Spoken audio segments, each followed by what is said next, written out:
Alright, so I'm going to show you this solar Wi-Fi router and how to set it up. So these are great if you want to set up some solar cameras, however you don't have any Wi-Fi signal outside, and you want to set up multiple solar cameras outside and you don't have that Wi-Fi signal. You can basically get the Wi-Fi cameras and then get one of these which will actually broadcast a Wi-Fi signal outside.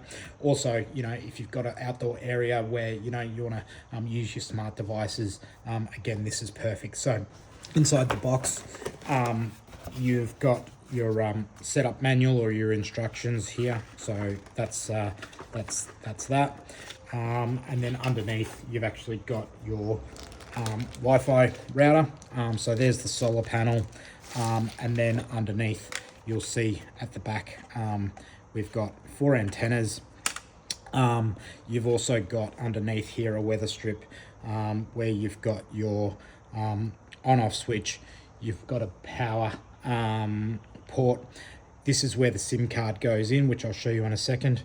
Now you've got a second solar panel in here as well. So you've got a couple of screws for your mounting, mounts. You've got 2 mounts, one for each of the solar panels.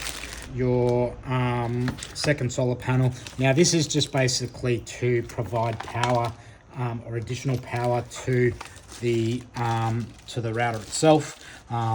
So that's your second power, and that plug just plugs into the bottom of the power port, which I showed you before.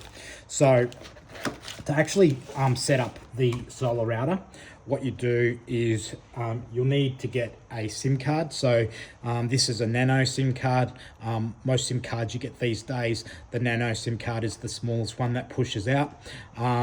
We just got a prepaid SIM card which has 120 gig of data, which lasts for a whole year for I think it was $120, so it was quite cheap. So we just got that, but whatever service is better in your area, grab the SIM card for that.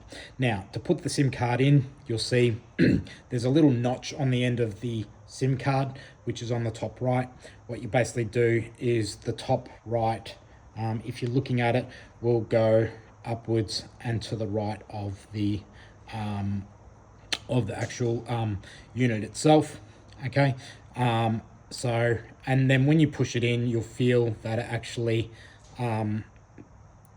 springs in, yeah, and it'll stay in. If you push it again, it'll actually spring out. Now you kind of need nails to do this.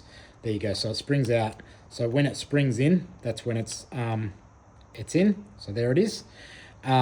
There's the power port for that second solar panel, or if you want to charge it off a USB port, that's where you can go. But what I'll do is I'll turn it on. So I'll flick it on.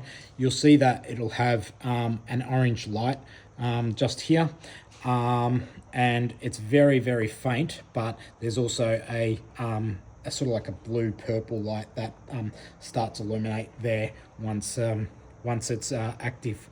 So what I'll do is I'll now jump in and I'll show you how to set it up using the mobile. I'm going to go through and set up the Solar Wi-Fi router. So after you've inserted the SIM card and turned it on, what you want to do is log into the modem or the router. So go into settings, then go into your Wi-Fi settings, and then you'll see this 4G underscore AP FF7B. So click on that. The password will be the default one, which is printed on it, which is 1, 2, 3, 4, 5, 6, 7, 8. Hit join. So that'll think for a second, then you'll get a tick like that. Then what you want to do is you want to go in and you want to open a new browser, and then type in 192.168.1.1 like that one there, and hit go. Your default login will be admin, all lowercase, admin, and admin will be the password as well. Hit login.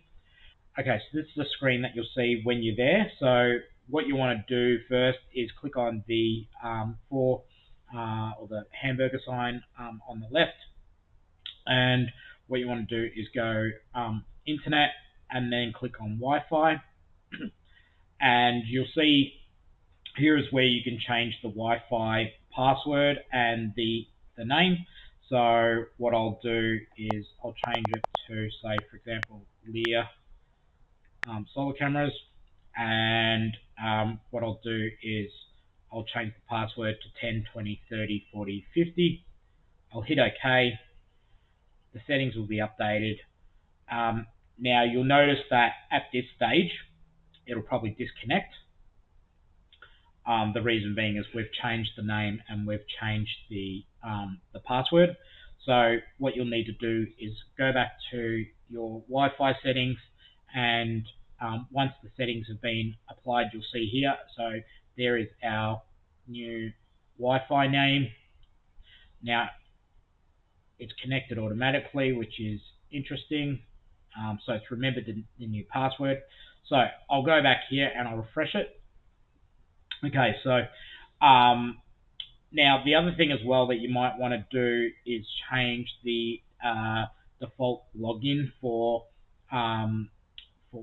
the Wi-Fi router. So again, you might want to change it to, you could potentially still use admin if you wanted to, but it's probably not that safe. But you want to change it to, again, something else. So I'll just change it to 10, 20, 30, 40, 50. Ideal probably to change it something different to the Wi-Fi password as well. But again, this is just an example on how to set it up. There's a couple of other settings in here, such as your time zone. So you'll see here that it's currently set to China, so I'll change that to, say, Australia, and I'll click OK. Now, that's pretty much it in terms of actually setting up the unit itself. You can see here there's other settings in here which, again, if you want to dive further into actually setting up the system, you can. It'll actually show on the setup guide on the piece of paper that inside the Wi-Fi router when you get it. But in terms of actually setting it up so that you can now get internet, that's how you do it. And so we'll test this by just going into Google, and we'll do a search, say, for example, Leer solar cameras. See if it works. Yep, there it is. And click on that, and there's our website. So that's how you set up the Solar Wi-Fi router.